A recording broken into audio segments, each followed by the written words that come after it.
Welcome to 9V news. నా పేరు సుమలత.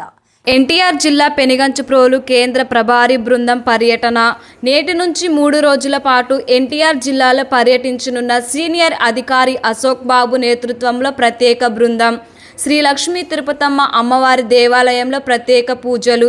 జిల్లాలో ఆకాంక్షిత బ్లాక్లో భాగంగా ఎంపికైన పెనుగంచిప్రోలు మండలాన్ని స్వయంగా పరిశీలించి లక్ష్యాల పురోగతిని తెలుసుకుంటున్న కేంద్ర బృందం ఆయుష్మాన్ ఆరోగ్య కేంద్రాలు, అంగన్వాడీ సెంటర్లు, ప్రాథమిక ఆరోగ్య కేంద్రాలు, పాఠశాలలను పరిశీలించిన బృందం ఆరోగ్యం, పోషణ, విద్య, వ్యవసాయం, మౌలిక వసతులు సంబంధించిన అంశాలపై అధికారులకు దిశానిర్దేశం.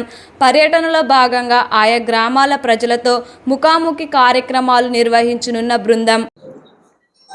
సో అందరికీ నమస్కారం. Aspirational blocks Penuganchiprolu and Ibrahimpatnam నీతి ఆయోగ్ నిర్దేశించిన ప్రకారం 40 ఇండికేటర్స్, తెలుగులో ఏమంటారు మరి, 40 సూచికలు 40 సూచికల్ని ఈ 2 మండలాలు బ్లాక్స్ కొంచెం వెనుకబడి ఉన్నవి జిల్లాలో మిగతా అన్ని మండలాల కంటే. అలాగనే ఆంధ్రప్రదేశ్ మొత్తంలో 15 మండలాలని ఐడెంటిఫై చేసింది నీతి ఆయోగ్ ఆస్పిరేషనల్ బ్లాక్స్గా. సో వాటిల్లో ఈ 40 సూచికలని అచీవ్ చేయడం కోసం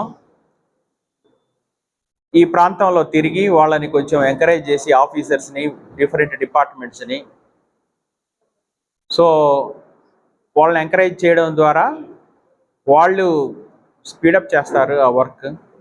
ఆ విధంగా మనం 40 సూచికలని అచీవ్ చేయగలము అనేది మెయిన్ ఉద్దేశం. దానిలో భాగంగా సెంట్రల్ ప్రభారీ ఆఫీసర్గా నేను ఇక్కడికి రావడం జరిగినది.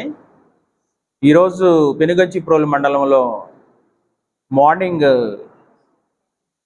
ప్రైమరీ హెల్త్ సెంటర్ని విజిట్ చేశాము, తర్వాత అంగన్వాడీ సెంటర్ని విజిట్ చేశాము, హై స్కూల్ని విజిట్ చేశాము.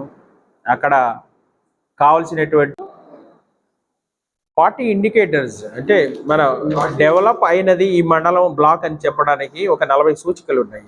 ఆ 40 సూచికలు వేరు వేరు డిపార్ట్మెంట్స్లో కొంత వెనుకబడి ఉన్నది ఈ పెనుగంచిప్రోలు మండలం. దానిలో భాగంగా ఒకటి, ఫర్ ఎగ్జాంపుల్ ఏమేమి గుర్తించాము పిహెచ్సిలో, అది చెప్పారు, ఆయన వివరిస్తారు, ఆయన లోకల్ ప్రతినిధి.